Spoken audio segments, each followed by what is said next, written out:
What is going on, Legionnaires? Welcome to the channel. I'm Mark, and I'm back with part 9 of my graded comic collection. We're going to be going through 10 graded books, looking at what they are, why I have them, and what their value is, and also telling you how to win this beautiful Nathan Zerdy Catwoman number 47 in a CGC 9.8. So don't go anywhere. Hit that thumbs up, subscribe to the channel. Let's get it going.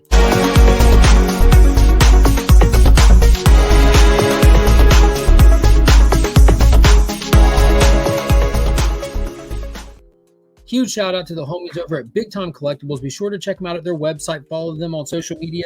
They have the gold membership box feature now available for their customers. Some awesome stuff worth checking out. You don't want to miss out on any of that. They have some super cool perks for those. And yeah, let's get into it. Like I said, we got 10 books today, and we're going to kick it off with one that used to be on fire, on Fuego. This book just ran out of nowhere. It was a pure cover book, and this is from 2021. It was from this fantastic event that DC Comics did in like a 1 month span during 1 December back in 2021, and it's Black Adam Endless Winter Special #1, and it's in a 9.8, but this is the gorgeous cover by none other than Boss Logic. Let's see if I get that without the glare, but man, that is just wicked cover of Teth Adam there. This bad boy, like I said, was going ridiculous for a while. I bought it off the shelf when it came out. I read the story. It was great. And then the book's value tanked, as it should have, because there's no reason for that to have gone up. And I actually got my copy from my homie Nick's Kicks and Comics. He did a fantastic round of like unlimited mystery boxes for like $40 or something crazy, like 5 raw books, guaranteed 9.8 slab, and this is the one that I got in mind. The current value of that book in the last solds was between $18 to $35. So it's a great book to pick up if you're a Black Adam fan or a Boss Logic fan, because it's a very affordable slab book, great for display purposes. And that one is it. Next up, we have another cover by, and guys, I gotta tell y'all again, trying to use some of the resources available to us, like Go Collect, Cover Price, and stuff like that. I'm really seeing where those websites have weak spots, and that's in variants. There are unlimited variants these days, and I know that has to be near impossible to keep up with and keep up to date on those sites.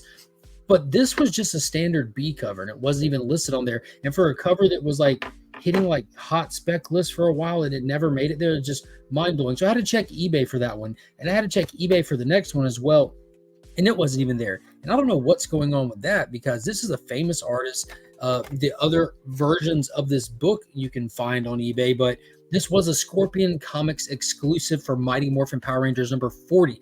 Now, that's a very special book in this run under Boom Studios. It's the introduction of the White Power Ranger into the series, and you saw that con exclusive I had signed by Jason David Frank and Clayton Crane. This is just the standard 9.8 copy that I have. In this one, you can actually see the White Tiger Zord featured in the background. In the exclusive one, the con exclusive, it was all blurred out and everything, where he was just in focus. So I do have both of them, and this is just a gorgeous book. I talked about it in that last video. Really miss Jason David Frank, and that one was ridiculously hard to find. I can find where people are selling the con exclusives. You can't find those at all on like those resource tools. But there was a raw one of these listed for $65, and that was the best I can find for that book currently. So just like I mentioned before, a lot of these Power Ranger books are niche collectibles. So the people like myself that are big Power Ranger fans that want the books, we have the books. We don't really, you don't see a lot of people flipping them. Once they get into the proper owner's hands, they stay there. And they were limited in number when they came out as well. So that probably adds to that factor and stuff like that. It doesn't say on there what it was limited to, and there's no certificate of authenticity anymore once you get it slabbed. Next up, I'm super excited to have this one in the collection. So one of the best artists that I know, and he's here in the community, is Austin LeMay. He just did that exclusive for myself and the homies, this beautiful copy of the Salve. The homies in the Illuminati group here on YouTube, DJ Links, Remy Q Studios, Nick's Kicks and Comics, and Tyler from Whack Comics. We all got together and commissioned Austin to do a cover for that. And there might be a few copies left. Be sure to reach out if you're looking for one. I'm sold out, but the other guys might have a couple. And his first cover he did was for the Blastin' and Stashin' crew, Pocan Joe, Huey, you had Spider Grandpa over there. And Austin had, it was like, it wasn't like limited. You can just order it directly through Millennial Publishing, I think. And they sent them in like weak mailers and they all got damaged and not like massive ruin, but none of them were high grade. Austin had 10 that he signed and remarked and he left it at that kind of thing. I got one that I gave away. I bought one off an auction. I actually tracked down a copy on Whatnot and sat through one of the most insufferable sellers I've ever experienced for hours just to try to win a copy from Whatnot. But I ended up getting numerous ones and I gave some away. I auctioned some off at a charity auction that Viking did, but I kept the lowest grade copy I had, which happened to be only one of two, I believe, remarked copies. So this is Austin LeMay's first actual published cover. And you can see he remarked it with the Delta Dog up there. You can see blasting and stashing. You got Pocan Joe's name on it. You got a signed by Austin. I also have a raw copy that's signed in green by Austin, but this is just absolutely awesome. That book's not listed on anything, and there's no value assigned to it, being that it's Austin LeMay's first cover ever and only one of two that's remarked and graded like that. It's pretty much priceless, absolutely priceless. So let's get into some Marvel books here. And this one, the next three are all hailing from a different universe, the 2099 universe. And this is from 1994 when Marvel did the entire run of 2099. They had this beautiful foil bordered covers and everything. And my favorite Marvel character of all time is the Incredible Hulk. He is not my favorite 2099 character, but I still needed this book to put into the PC. And this is Hulk 2099, issue number 1. It's in a CGC 9.4 because out of all the 2099 books out there, Ravage, Punisher, X-Men, Spider-Man, Ghost Rider, all of them, this is the hardest one to find in a high grade. You just don't see them. And even though a 9.8 is dang near impossible to find, the 9.6s and 9.4 are still ridiculously cheap. And this one goes for $35. And I think that's a little bit more than I even paid for this one a while back when I got it. Now, most of these things are featuring the first appearance of the 2099 characters. This is not the first appearance of Hulk 2099, but it is that wicked, gorgeous cover with, let's see, Gerald Jones Story, Malcolm Davis, and Chris Ivy art. I do love the art on this cover. I wasn't a fan of the design of Hulk 2099. I don't like the whole Venom tongue and the mohawk thing and the claws. It was just odd. But I still needed his first appearance. And I have that one right here. And this is from 1993. This is from July of 93. So that's a long gap. July of 93 to December of 94 when he got his first series there. This is Dwayne Turner art here. Chris Wozniak, Chris Ivy, the origin and first appearance of Hulk 2099, aka John Eisenhart. That was his name. The next century's greatest heroes, the premiere of Hulk 2099. In 2099 Unlimited, issue number 1 in a 9.8. Now, I do have this one in a 9.8 because I just do. I'm not a grade snob at all. I shop value. I can't remember what I paid for this, but it had to be ridiculously cheap if I got it in that 9.8. Really cool back cover.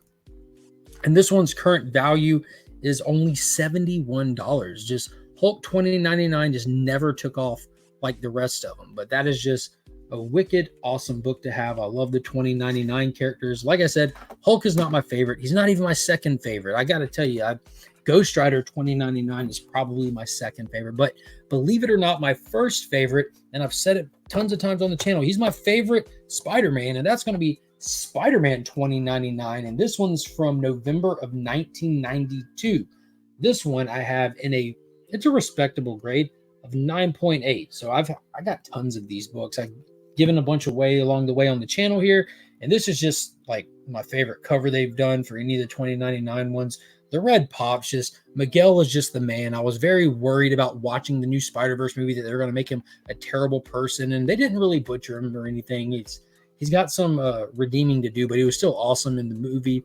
And this one I got also in a Nick's Kicks and Comics mystery box. Now, that one was not $40. That was a higher end box that he did way back in the day.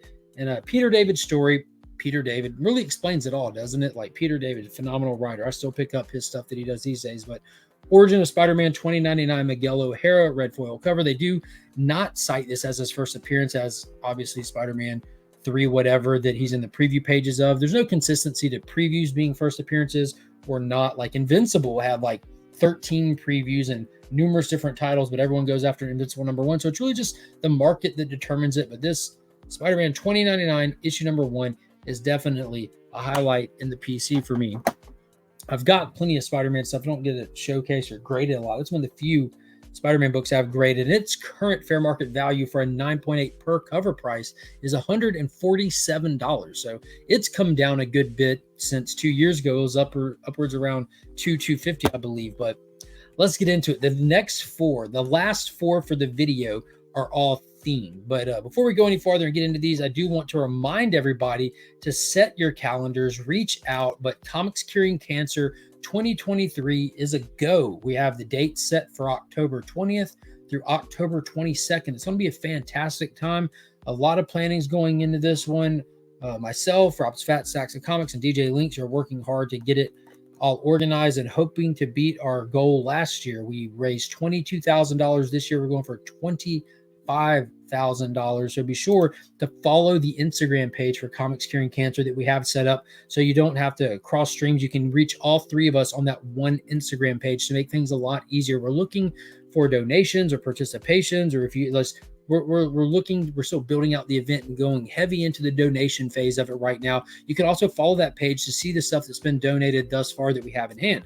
So check it out. Definitely check it out. And I also want to say huge shout out to Brian LCS. Just the other day, he posted his CBC Award nominee finalists. If you don't know, Brian has a channel here and he does the Comic Book Community Awards, which is a fun way to highlight content creators as well as find new creators. And it all culminates in a huge award show that's really fun, a bunch of scripted comedy content, and really just, it's a way to show love to the community. And then the finalists were announced, and I want to say thank you to all the Legionnaires that went out there and voted. I was nominated in numerous categories and everything. So be sure to go support Brian and what he's doing. Go to cbcawards.org to cast your vote. You don't have to vote for me. Just vote for some community members that you enjoy. And you probably find a lot of channels that you might not have seen before as well. There's even the Best Unknown channel. So there's a lot of people out there that can use the support of the community like y'all give me. So be sure to check that out. So let's get into it. Next slab, 4 more to go. Then we'll talk about a giveaway. This hails from the year of my birth, 1987. June of 1987. President Ronald Reagan makes an appearance, and that's what's listed on the slab here. But it's a John Ostrander story. Luke McDonnell, Dave Hunt on the cover and the art. And this is a gorgeous, gorgeous copy of Secret Origins number 14 in a 9.6. As you see, it's the DC Legends tie-in, which was a huge event with Darkseid running amok. And this is so special and so important because the Suicide Squad is probably my favorite DC team. When I say probably, it is. And when you get into it in their history, you had Rick Flag Sr. and then you had Rick Flag Jr. The Suicide Squad predates the Justice League, and that was Rick Flag Sr. Rick Flag that's known today that you see in the movie is Jr. And this book here explains the origin and how we've gone through them and the adventures of the original Suicide Squad team and then the current villain ones and how it all came together and ties in. It's just a fantastic read. This entire Secret Origin series is a fantastic read. I highly suggest y'all go check out the Phantom Stranger one that they did. There's single issue one-offs. It was amazing, but I'm happy to have this. What Suicide Squad collection is complete without the proper origin being told? And this also has a fantastic back cover for Ugly Balls. Ugly Balls. Sponsoring DC Comics, Ugly Balls. Next up, from 1987, the following month, just when the origins were told and explained, we had to kick it off again with John Ostrander's story, Luke McDonnell, and Carl Kessler art, but the amazing Howard Chaykin on the cover, the absolutely amazing art of Howard Chaykin on Suicide Squad, issue number 1, and also a beautiful 9.6 copy featuring Ugly Balls. But this right here is the kickoff of the first standalone title for the Suicide Squad. Back in the day, they were just featured in the pages of other books like Brave and the Bold and stuff like that. But this right here is where the team of villains and led by Rick Flag got together and they started their own run on comics right here. Beautiful book. So happy to have it in the collection. Wait, gotta go back one. $87. Shockingly less than that, $63. So I guess that maybe that secret origins you just don't see as often. So $87 to $63 according to the cover price price guide for them. Next up, every team has its start. We heard about their origin, but now it's time to talk about when they started. In 1987, again, Ronald Reagan in the book again. We have DC Legends #3 from January of 1987. John Ostrander's story, Lynn Wein on the story as well, John Byrne and Carl Kessler art, but with a beautiful John Byrne cover. DC Legends #3 features the first appearance of the new Suicide Squad. And when it says new, what it's referring to is the Suicide Squad led by Amanda Waller, featuring a team of villains that are under her command and control. This is the first appearance of that Suicide Squad, the one that everybody knows and loves today, in a 9.8. This is such an underrated, probably the most underrated comic event in all of comicdom. You had the first appearance of Amanda Waller, the new Rick Flag. You had the Suicide Squad. Such a massive story tied in through numerous other titles. I think you get like 30-something chapters if you get all the tie-ins. Now, just like today, not all the tie-ins really lean into it. You had society turning their back and pushing against the concept and idea of superheroes because of the manipulation that was happening with Darkseid and others. But the main body of the story speaks for itself.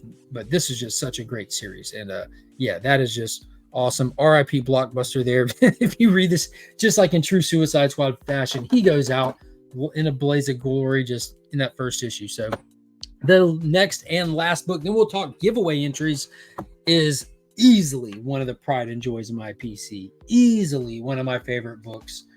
And this goes back to 1959. This is going to be August-September of 1959 because of the way that books were released back then. That's interesting that they even have it listed on the label there. But this is a Robert Kanigher story. Ross Andrew and Mike Esposito, cover and art. This features the first appearance of Colonel Rick Flag, Jess Bright, Dr. Hugh Evans, and Karen Grace. This is Brave and the Bold, issue number 25, featuring the first appearance of the Suicide Squad in comics, period. This is it. This is the one. The Suicide Squad Holy Grail right here. And this one is in a 1.5. And dang, I did it again. DC Legends, $55 value in a 9.8. Super underrated. But first appearance of the Suicide Squad, I scored this one on eBay. I was just watching for. And it's one of those books that is not cheap. So when I saw it actually pop up in a 1.5, I'm like, jump on it. You know, low grade is better than no grade. It is a complete copy. If you busted this thing out of the slab, you can open it, flip through it, and read it. I wouldn't suggest doing that because in a 1.5, it is a little bit brittle. That chunk out of the corner right there really is what knocked the grade down. Like if you go back and watch my first appearance of Swamp Thing in the House of Secrets, it had that little tear on the corner too. If you can find a book with a tear, a major key with just a little missing piece of the back cover, boom, that right there just makes them so much more affordable without affecting much at all. And you can tell the cover right there is beautiful, intact. The colors still pop on it and everything. Mission number 1, the 3 Waves of Doom. So back in these days, the Suicide Squad was pretty much a band of like misfit military members that get put together to go face the whole sci-fi monsters and dinosaurs and the weird and eerie stuff that would be happening in the DC universe. They would be sent there to like the tropical island with reports of T-Rexes or a giant pterodactyl is attacking. But dude, it's fantastic stuff. The Suicide Squad is awesome team. And in this grade, even with this book being down right now in a 1.5, it's a $245 value according to Go Collect. Love me some Suicide Squad. So that's going to be it for the top or the 10 books for this series. So back to the giveaway. If you want to enter to win this Catwoman 47 Nathan Zerdy donated by Headquake Jr. in a CGC 9.8, leave me a comment down below. Let me know which one of these 10 were your favorite and leave the hashtag #WeAreLegion, and that will get you entered. At the end of this video series, I'll announce it and let everybody know, and I'll go back and I'll pick one video. This is video number 9, so I'll pick a number and then we'll draw a random comment out of it. That person will win that book, shipped absolutely free to you. So that's going to do it for this video. Thank you for watching this long. Be sure to like, subscribe, hit that join button, become a channel member. And until next time, as always, I'm Mark, but we are Legion.